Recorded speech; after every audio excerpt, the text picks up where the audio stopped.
message. Good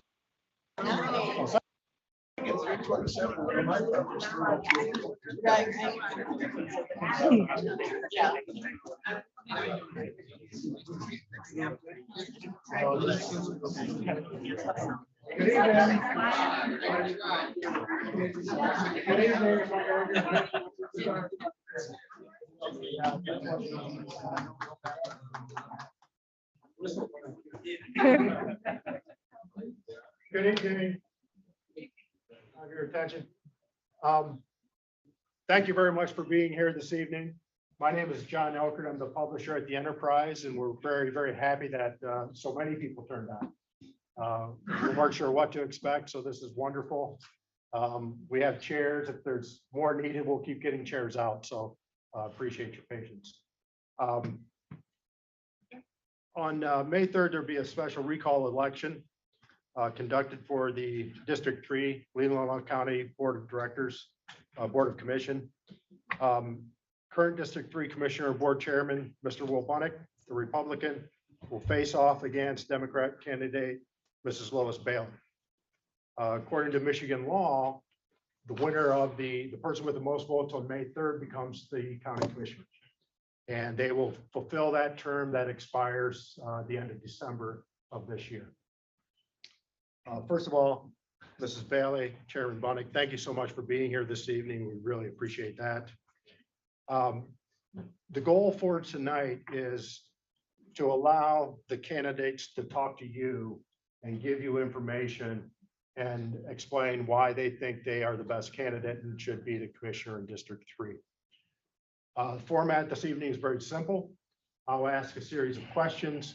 Each candidate will have 2 minutes to answer and then a 1-minute rebuttal if they choose. We do have a timer, so we'll keep things on track. In the newspaper business, we live by deadlines, so we're going to try to stick to it tonight as well. We're going to alternate who answers the question first, and we'll go throughout the evening that way. We're going to start with 2 minutes of opening comments, and we'll conclude at the end of the Q&A with closing comments from each candidate as well. The candidates know that they have a 2-minute limit. We have a timer that will let them know when their time is almost up.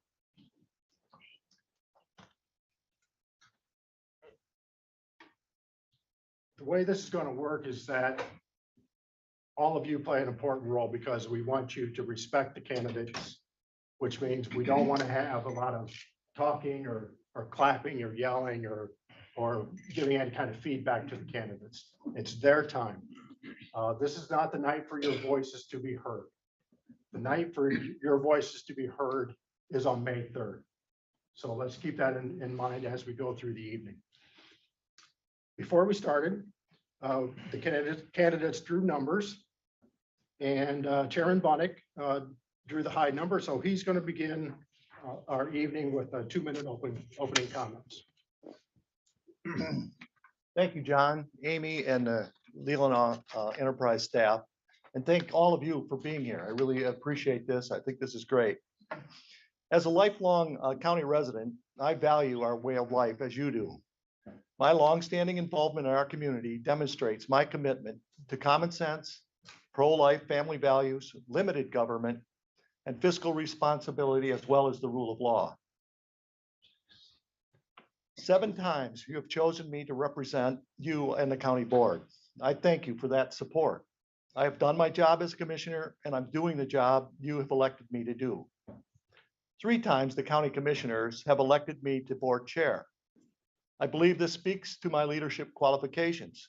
Every commissioner and the administrator has commended me on running an even-handed and fair meeting.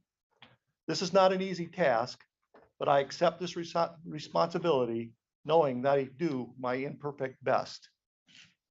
So what is so egregious that the townships, not the county, should pay thousands of dollars for an election 3 months before a primary election and 5 months before a general election? Okay, in a bipartisan vote, all 7 commissioners agreed. They agreed with me that the millage rate that started this awful cycle election was too high. And all 7 voted to save the county residents $500,000 or more If I was too blunt about how to accomplish this tax reduction, I apologize for that. But I never meant to offend anyone. My goal was to eliminate excessive taxes. Okay, I agree with Mr. Kurt Rafschall, who's written some tremendous letters, that this election is more about our county's moral character than about Will Bunnick. It is critical for all of you to vote Tuesday, May 3rd. I ask you to vote for me to ensure continuity of leadership, common sense solutions, and representation that stands up for everyone, especially the poor, elderly, and young families. Thank you. Mrs. Bailey. Yes, so I think I'll remain seated if you don't mind. I have, Back if you sit down. pardon me? If you could stand up, we could hear you better. Okay. I'm a fourth generation resident of Suttons Bay. I graduated from Michigan State. My working career was as a buyer for Bailey's in Suttons Bay, and I was a property manager. I represented my business in the Suttons Bay Chamber of Commerce twice as president and for a long term as the recording secretary. I served on the Suttons Bay Village Planning Commission and on the Leelanau County Planning Commission, and served as part of the committee that created the first Leelanau General Plan. I'm a founding member of the Leelanau Trails Association, which is now the TART Trail System, an amazing asset for our communities. I served on the Inland Seas Board. My current activities, I've served on the Leelanau Housing Action Committee since 2017, and I'm serving as the current chair. I'm on the Solid Waste Council and volunteered for the survey work. You might have seen me at the recycle site this summer collecting data on a hot day. I'm on the board of the Leelanau Energy, advocating for renewable clean power for all of Leelanau County. I have coordinated 2 solar tours before COVID shut us down. That was a lot of fun. I served on the Suttons Bay and Bingham Fund Advisory Board, which is a Grand Traverse Regional Community Foundation endowment fund. I currently serve as a board member for the Suttons Bay Rotary Club, and I'm the recording secretary with a firm belief in service above self. So all these organizations that I've served on and all the people that I've touched give me a deep background of history in the community and an opportunity to put the pieces together and find connections that are useful as a county commissioner. Thank you. Thank you very much.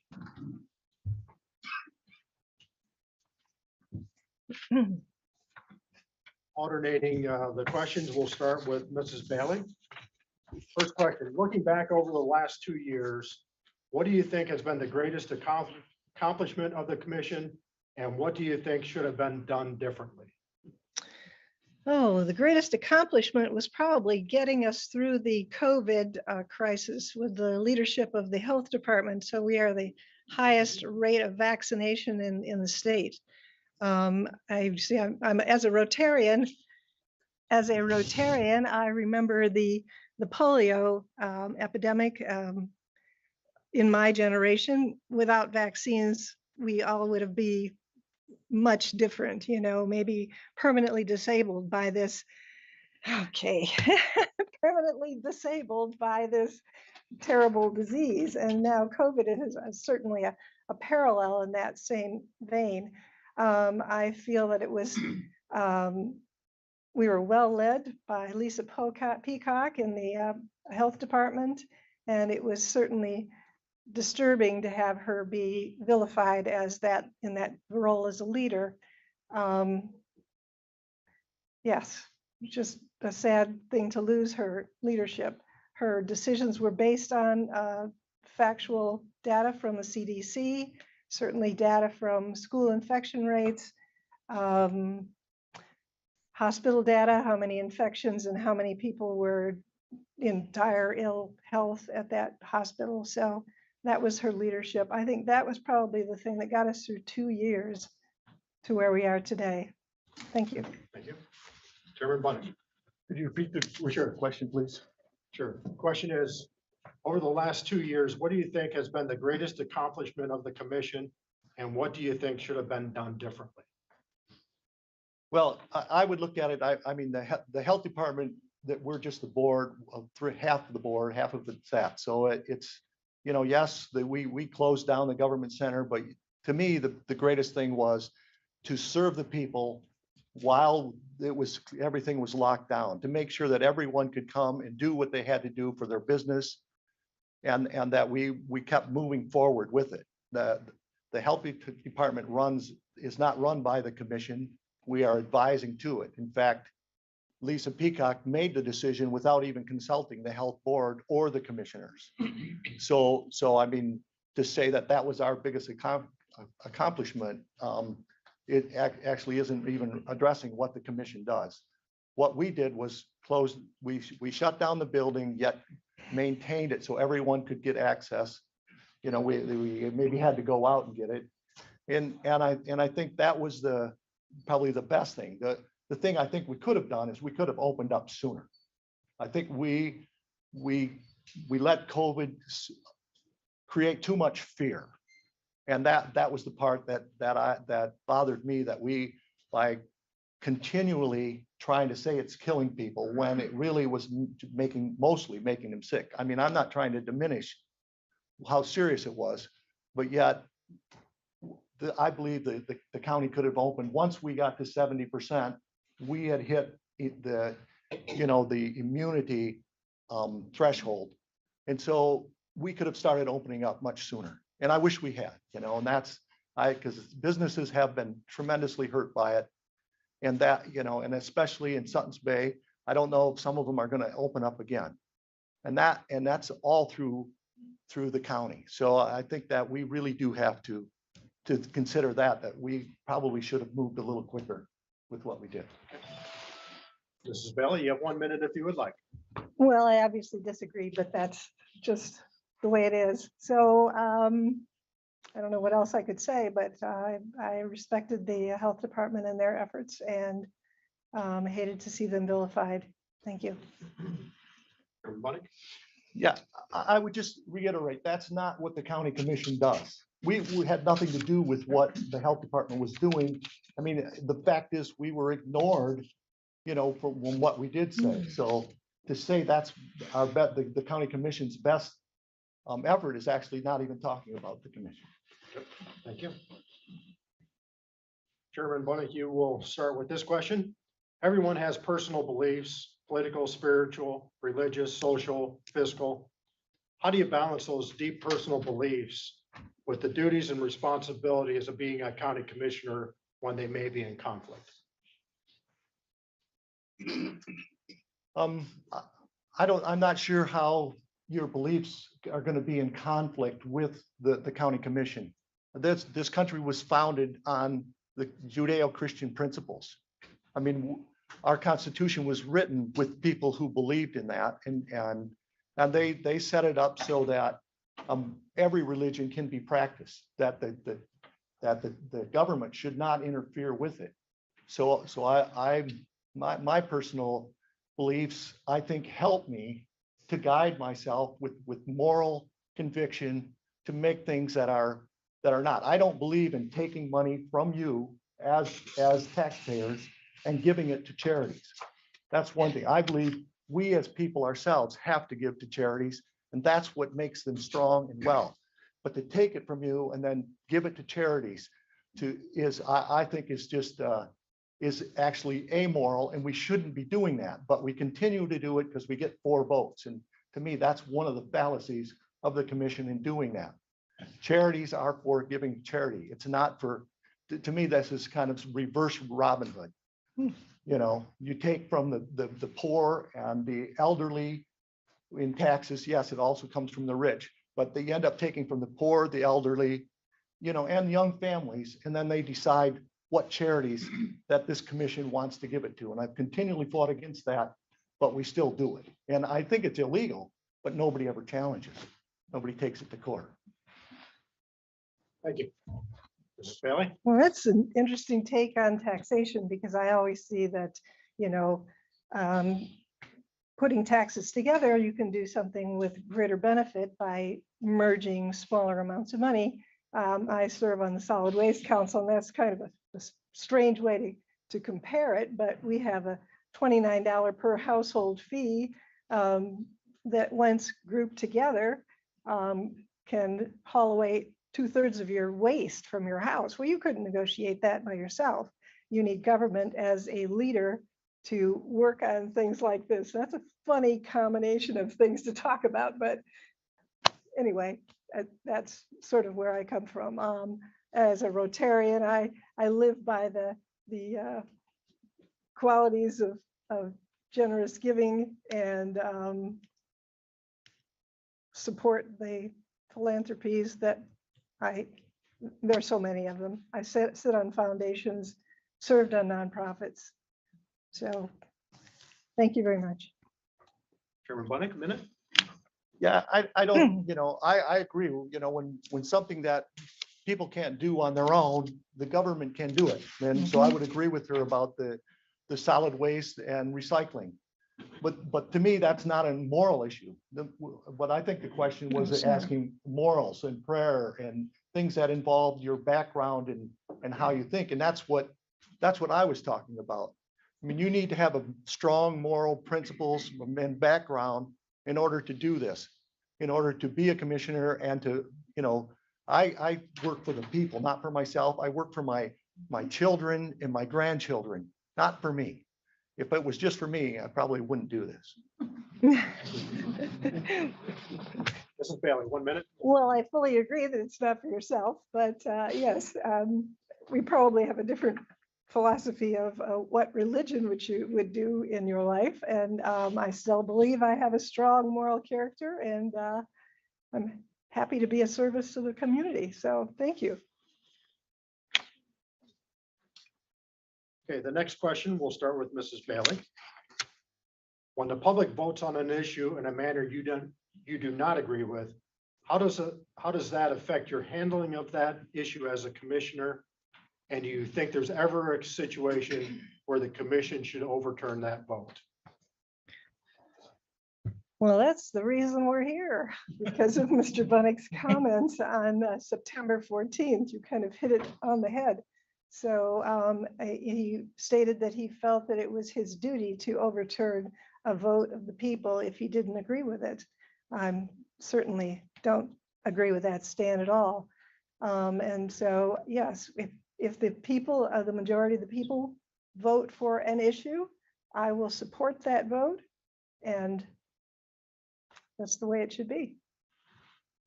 Thank you. Chairman Bunnick? I'm glad to hear that, because then that's what you're actually trying to do here.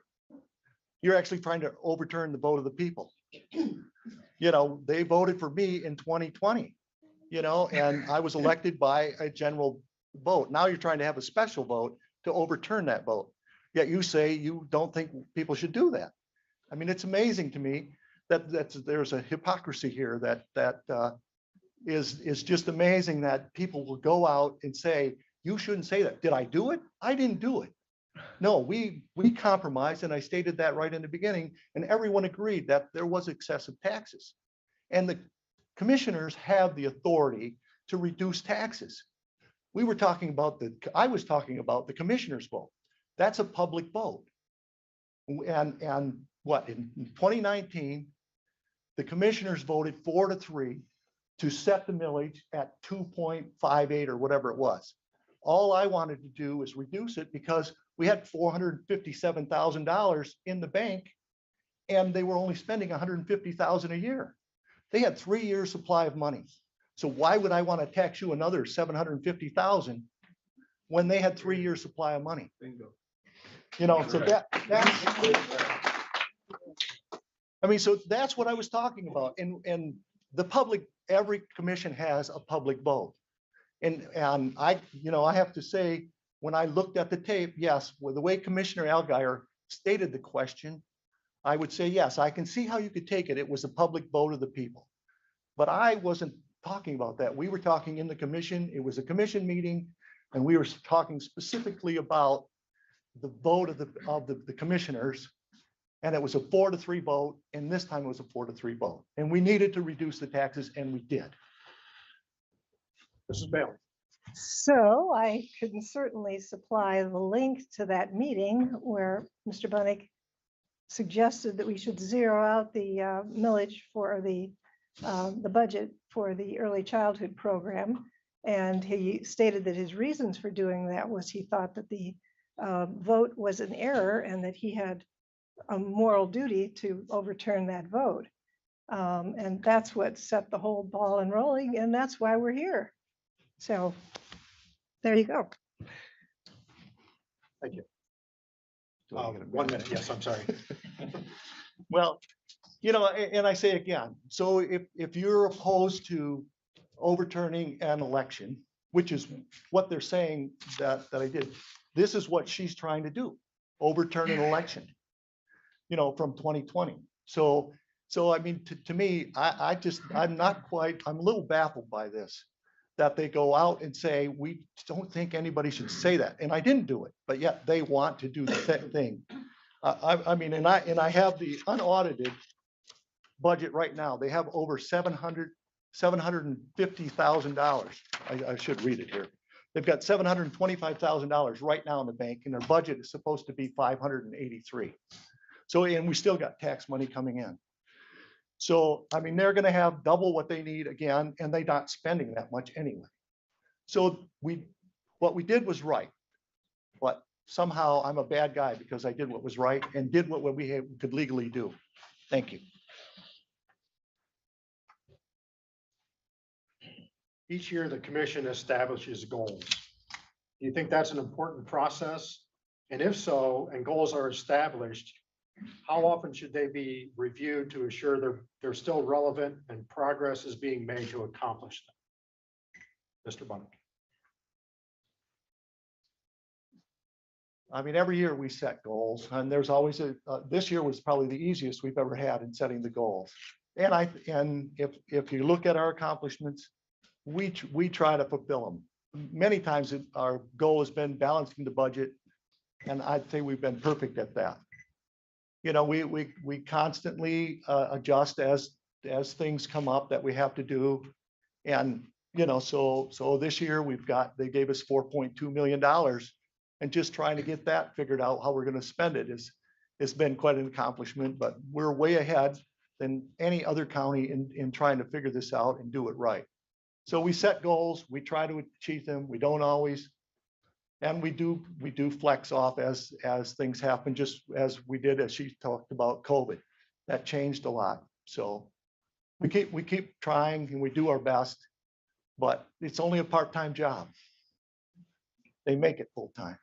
Yeah.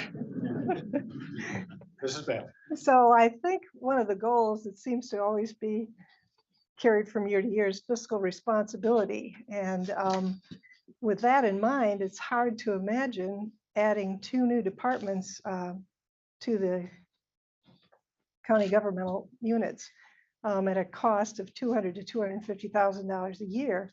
I was at that meeting when it was proposed that we add 2 new departments, and I heard no justification for that. I heard no pros and cons of why you would do that. There was no job description. There was no consultation of the other staff people in the governmental unit that would be affected by these changes. So that just kind of doesn't square with fiscal responsibility. 1 minute. Chairman Bunnick. Sure. Well, first of all, we need to plan for the future. This whole thing about the HR and the finance officer was actually suggested originally by the clerk, and we followed through with it. If people didn't like it in the end, I mean, that's what we're looking for, the future for the county. We're looking for the employees and protecting them. So I think this will be a great thing in the future. And in the end, the county is going to be much, much better off. Thank you. Well, I would have liked to have heard from the staff people at a meeting. It seems like it would have been a good thing to be transparent in that, so that the public could understand how you'd come to that decision.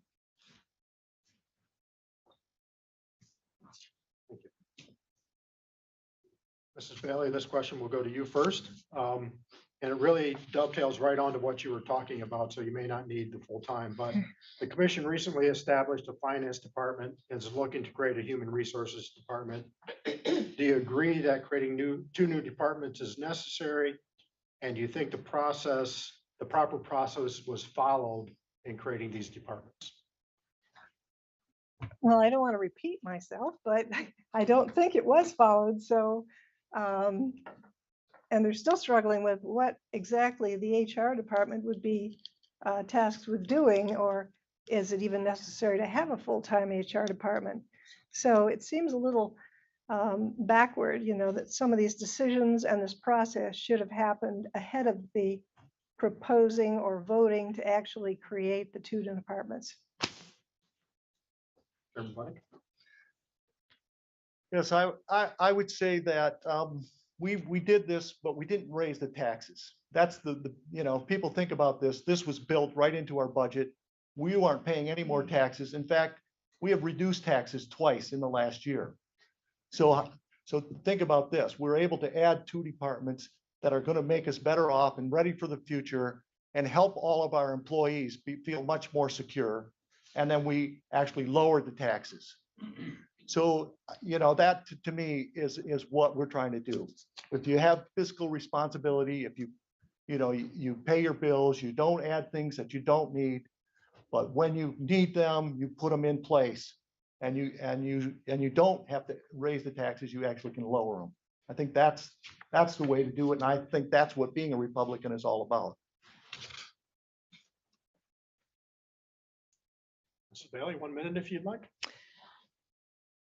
Well, let's see. So I sit on the Housing Action Committee. We realized as a group that we had sort of gone as far as we could as a volunteer, and we then asked the commissioners if they would share some of the ARP dollars with us so that we could start working on projects to build affordable housing for our workforce and for families, young families. If you can find extra money in the budget for two departments that didn't start with any justification, and the Housing Action Committee has been working since 2017 on this effort, it seems like, I don't know where that money should come from then, huh? Everybody, 1 minute. Well, I'm not sure how to follow what you said, but we actually did give $125,000. I actually made the motion to, affordable housing here, or workforce housing, or whatever term they want to use now. But we're using the ARP funds. We are helping them out. We have helped, may had contracts with Habitat for Humanity through our land bank. So we continue to work towards it. And part of it is the Housing Action Committee has worked toward that. So I'm not sure, at what point enough is enough money to help housing. But we definitely have helped them out, and we are moving toward that way. Okay, thank you. Next question, we'll start with Chairman Bunnick. Leelanau County is known to have an older and wealthy population. However, there's a large segment of the population that struggles financially with finding good paying jobs and housing, and have a difficult time providing for their family needs. What, if anything, should the county government do to assist these families? Well, I think we are assisting them. I know many of these people. A lot of them are in construction. I'm an electrician. I work in construction. They live paycheck to paycheck. Commissioner Wessel has a new term for them called, Alice. They have double income, but they're living paycheck to paycheck. I always call them just the working poor. So the county, we're working with trying to do housing. I'm trying to lower taxes. There isn't, unless we want to start a welfare system, I don't know. That's already on the federal government. And so we're doing the little bits that we can, but I don't think that's the place of county government myself to get into welfare. So we'll do the little we can, but I'm not for any more taxes. Well, housing, huh? So, working on the Housing Action Committee since 2017, our work product was first off the housing checklist, which we presented to all townships and planning commissions in villages throughout the county. One of the tools that we use to come up with that is a housing needs assessment that was done in 2019. With the help of Housing North, looking over a 10-county area, we pull out the 2-page part of that just covers Leelanau County. And it says that we need over 600 units of housing in Leelanau County. So it's good that the county commission used some of the ARP money for the Merrick Road project for 8 units. It's good to help Habitat. I support Habitat as well, but it's not going to get us to 600 units. And to build workforce housing, you know, if anybody's moved in a house or looked for a house, now you know that there's an extreme shortage on all levels. For those people who are working in our restaurants, for our teachers, medical staff, managers in wineries, shopkeepers, it's a severe shortage. We are rated as the next to the wealthiest county in Michigan, I believe, behind Oakland County, but we have an extreme differentiation in our income levels. There's the group of people that live in poverty, and then there's the ALICE group, which is the asset limited income constrained employed people that are just like one paycheck away from a disaster. If you put those two percentages together, it's 43% of our population. That's a dismal statistic. And that's what we need help on. Are you waving at me with that sign? I was looking in the wrong direction. No, you got 10 more seconds. Oh, Okay. 10 more seconds. Well, gee, I'll come back in the rebuttal and keep on. Chairman Bonick, 1 minute. Yeah, I think we're working, we're trying to do things to help people out. I mean, it's, without getting it into their house. I mean, we've tried to set lower rates for the inspections department. And then we're still working on trying to lower those. We definitely don't want to add more inspections, more ordinances, more things. And that, to me, is that government stays out of their way. And if we can let them, a lot of it has to do with zoning, and the county has absolutely no authority over zoning. We can give advice to Leland Township, but they have 10 acres for a household. I mean, how do you make that affordable? You know, Bingham Township, I was on that planning commission for what, 12 years. They have 2 acres. You know, just reducing that to allow 2 acres in Leland would make a tremendous difference. But Leelanau County has no authority over that zoning. So back to my housing topic. Yes. So constraints to affordable housing, zoning is one, cost of land is another, just the cost of construction is another. If you're going to maintain affordable rent structure, that limits what your income would be on a property that you develop. So there's always going to be a gap or a need for some assistance or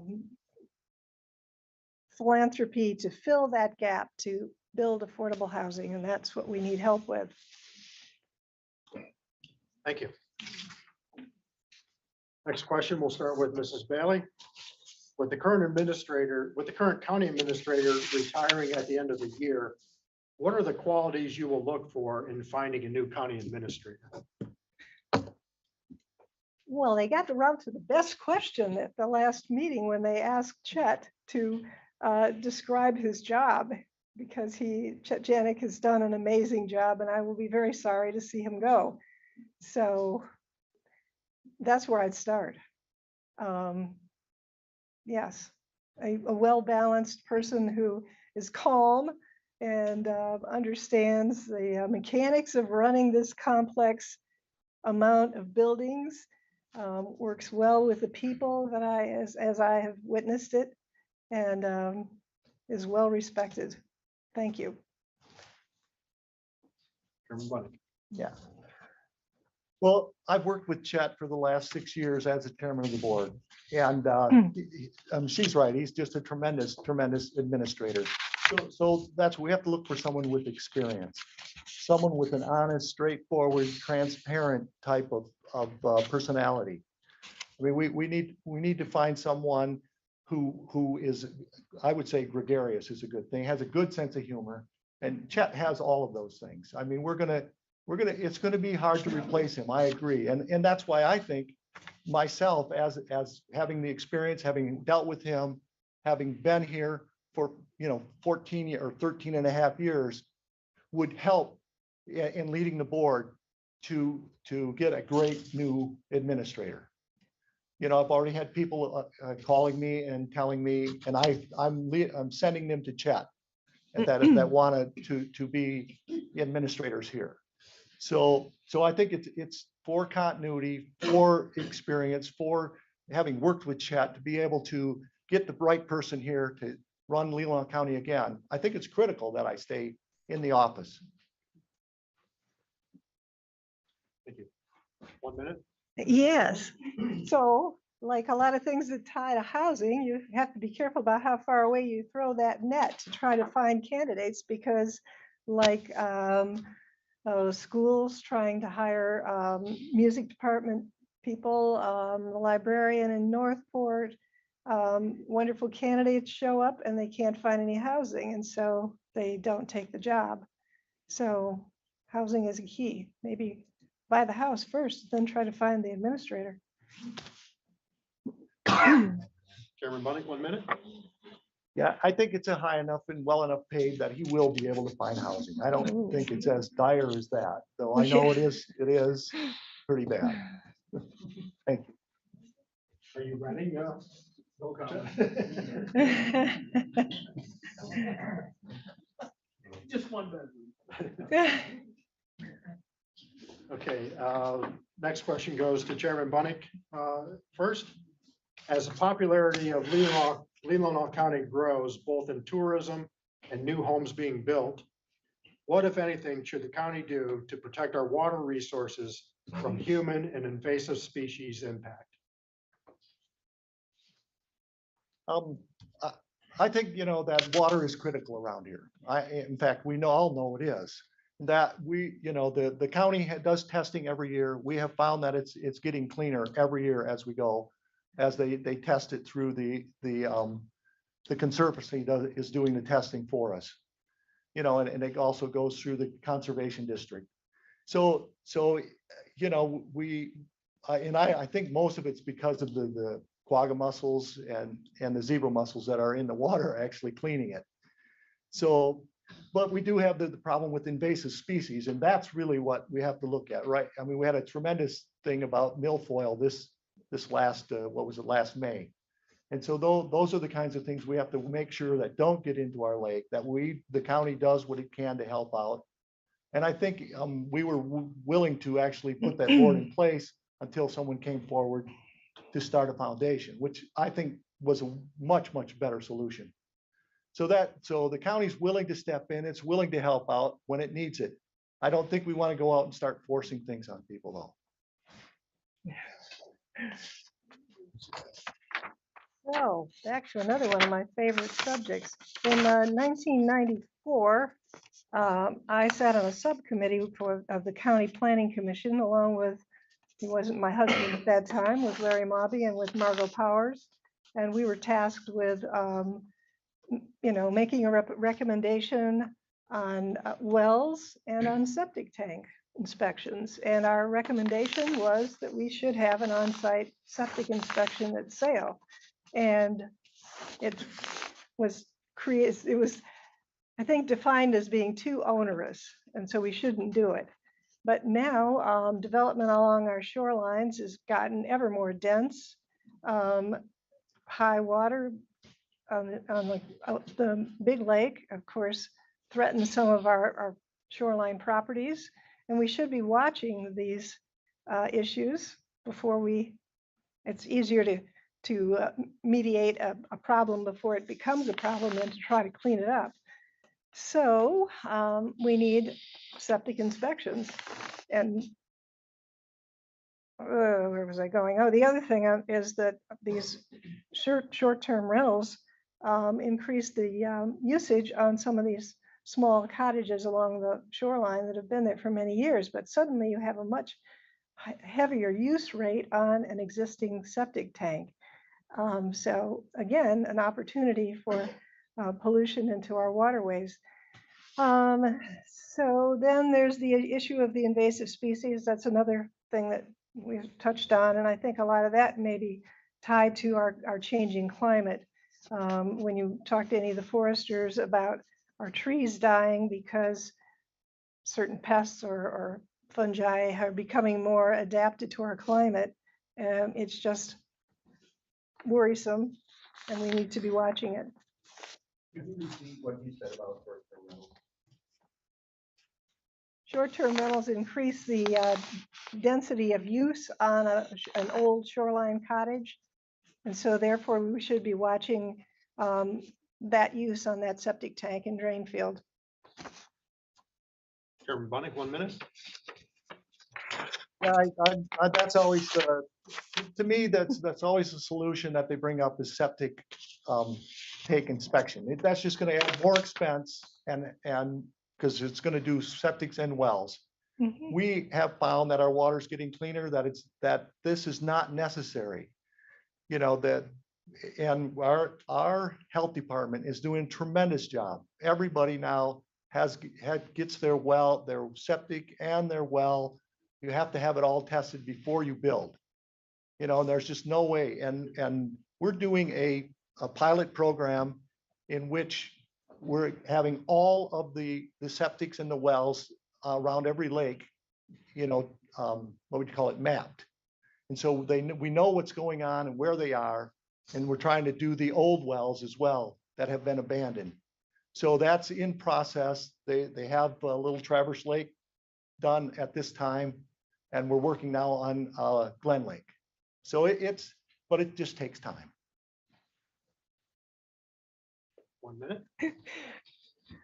So when you talked about the clean water issue and the zebra mussels cleaning it, that's also become an environmental problem because you're taking all of the organisms out of the water, out of the food chain for our fish to feed on. So clean water is not necessarily a good thing in that water clarity if you're out in the big lake.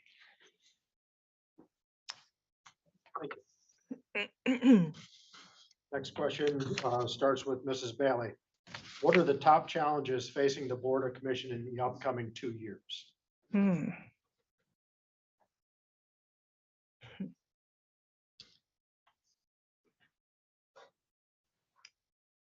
Well, top challenges, probably trying to figure out a way to be congenial and cooperative and actually move forward, reduce the stress and the contention.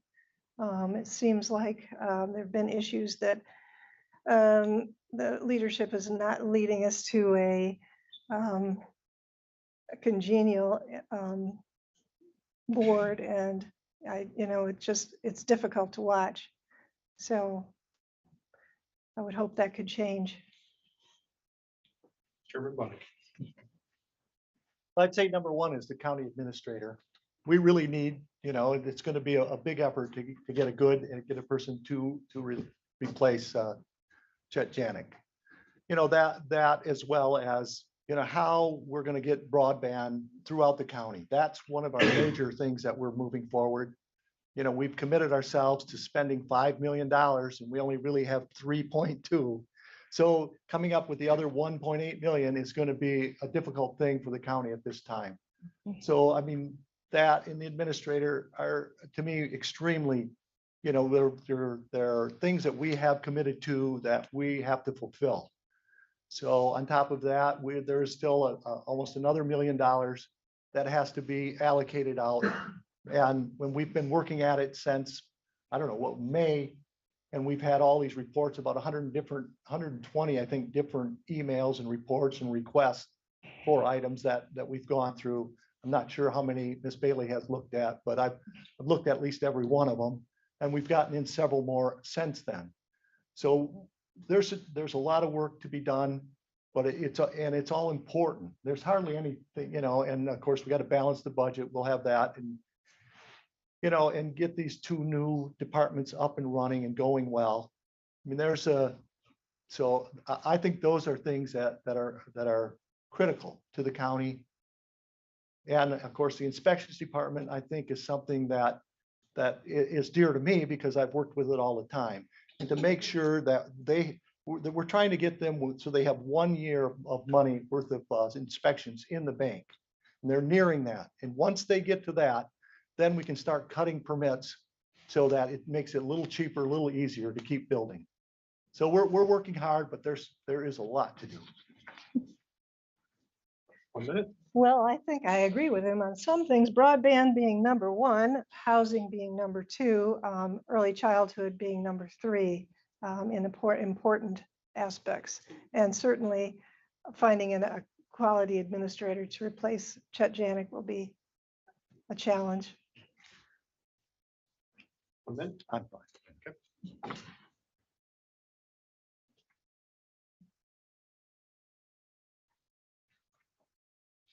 And we'll start with Chairman Bunnick on the next question. What, if anything, would you propose doing to strengthen the relationships between the Leelanau County Board of Commissioners and the Tribal Council of Grand Traverse Band of Ottawa and Chippewa Indians? Well, that's very difficult because I've worked with them on several different things, and they really have their own rules, their own way of doing things, and it makes it very difficult. But we've met with the chairman, the chief, and we've had discussions. I think the best thing we have going right now is our drug. I'm trying to think of the actual name of. Yeah, the opioid committee, where we're working with the tribe, and that has been going tremendously, and I would say that's the beginning of building a good relationship. I think we really hurt ourselves when we said they can sue us, when we had 4 commissioners vote to say, yes, we'll allow the tribe to sue us. I just can't believe that we did that. And I don't think that helped our relationship at all. And then the other thing is we want to read this land acknowledgement that says that, and I'm not sure, it's trying to say something about the tribe that I think divides us. I really do. And so I worry when we do those kinds of things, and I hope we don't do that anymore, but I just don't see that happening. So I'd like to build on the opioid and leave it at that. Well, I'm remembering a meeting where John Petoskey came into the Board of Commissioners and asked for the commissioners to support the tribe's right to be heard in the Supreme Court, I believe, over the issue of the violation of the early treaty rights. And I am of an opinion that they certainly have the right to be heard, that it was a sad state of affairs in the way that our First Nation people were treated. We should acknowledge that and support their right to be heard. By then immediately saying no, the next thing that comes up is a request for 2% money. So then you go to the tribe and ask for money. Well, it just seems like it doesn't make sense. 1 minute. Yeah, the 2% funds are actually their property tax. And everybody thinks that they're somehow giving us this money, but to put the casino up, they agreed to pay 2% of their revenues for their property tax. So to say that, and it states right in the agreement with John Engler at the time, that it is considered an ad valorem tax, and it's 2%. And that's why, to me, when we take that money, this is one of the things that irritates me, is we take that money and we give it to charities. Continually do that. And not that the charities are bad. I think they're great and I donate to them, but it's not the problem to take tax money and give it to charities. To me, I think that's something we shouldn't be doing. But I just think we got to keep working with them, trying, and they're part of our family. I mean, they're part of this county, and we're gonna have to make sure that we work with them all the time, as much as we can. Well, our neighbors are very generous to us and we should say thank you.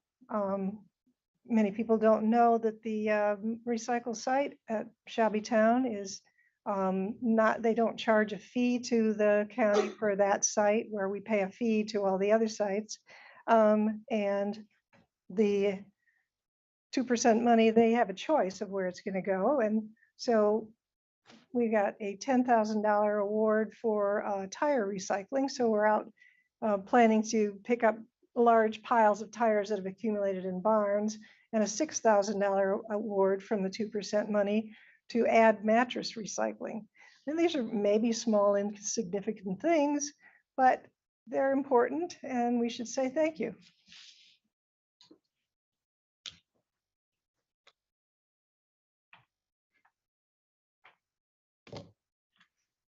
This will be our last question before we have closing comments. Mrs. Bailey, we'll start with you. Are there additional services that you believe county government should be providing to our residents? And if so, how will they be paid for and implemented?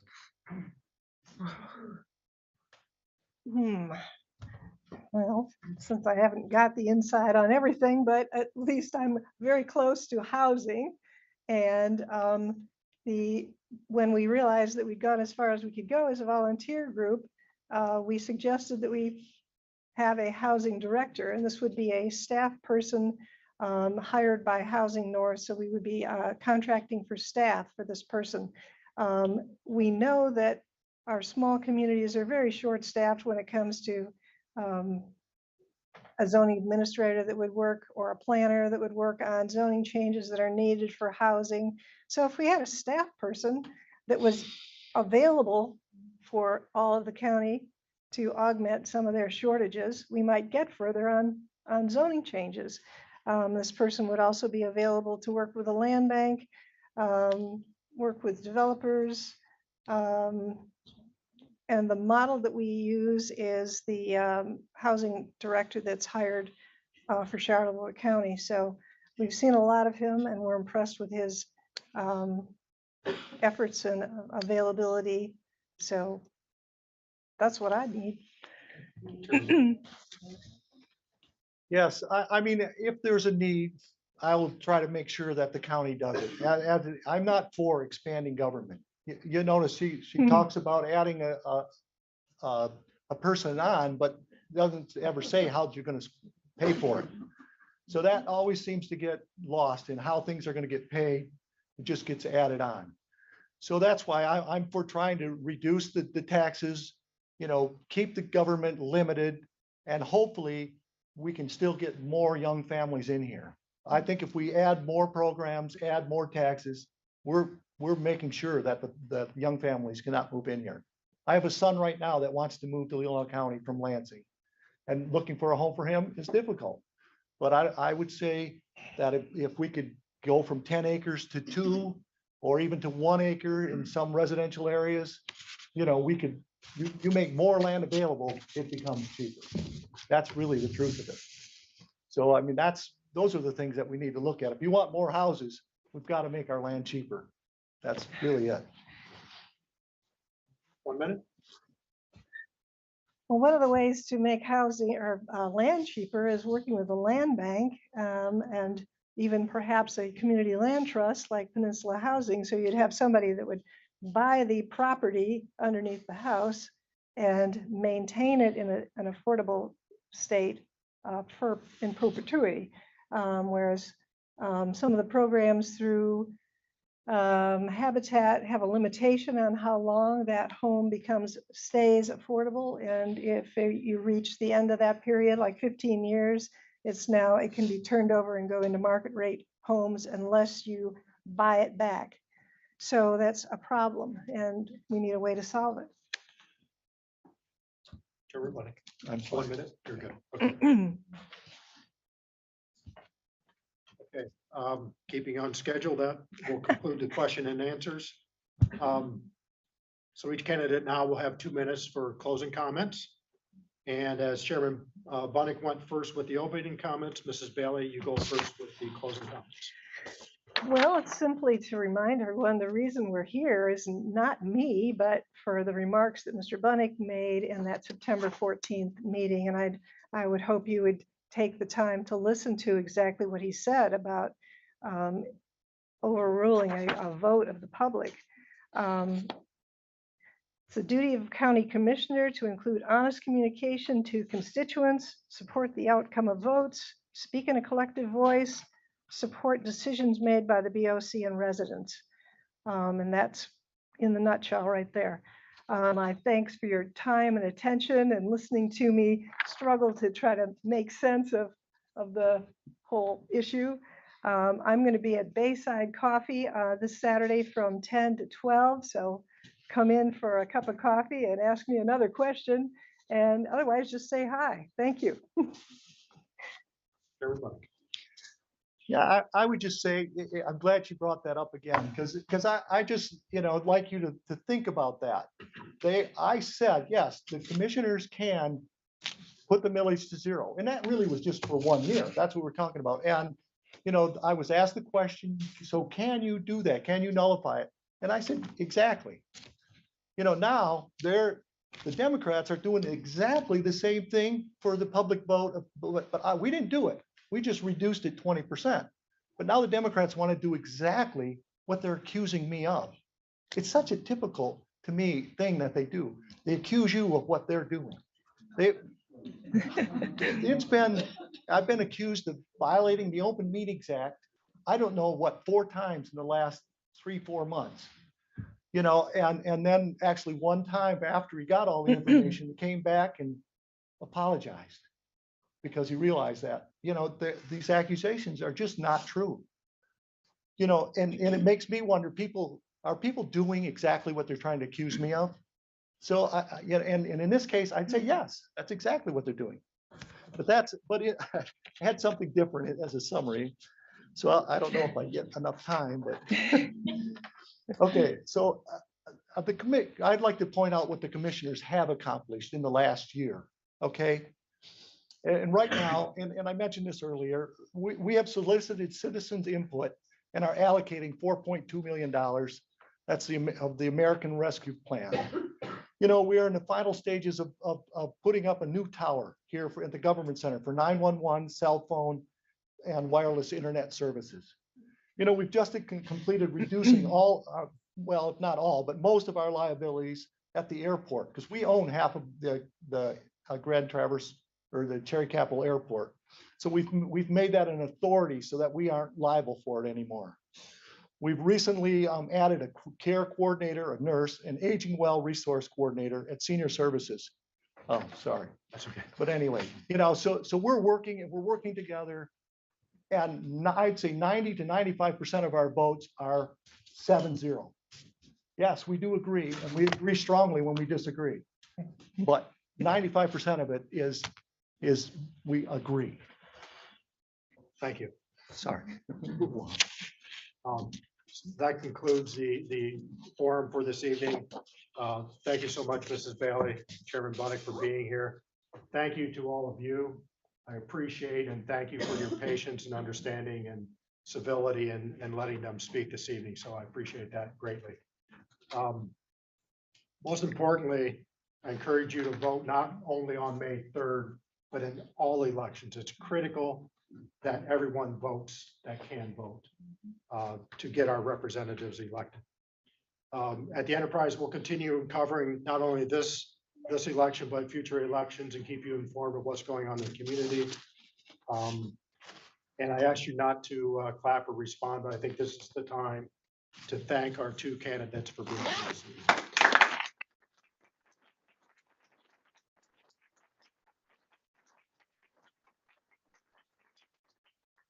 Thank you all very much. I know the candidates will be here for a short time. If you have any questions for them, feel free. Thank you all for coming.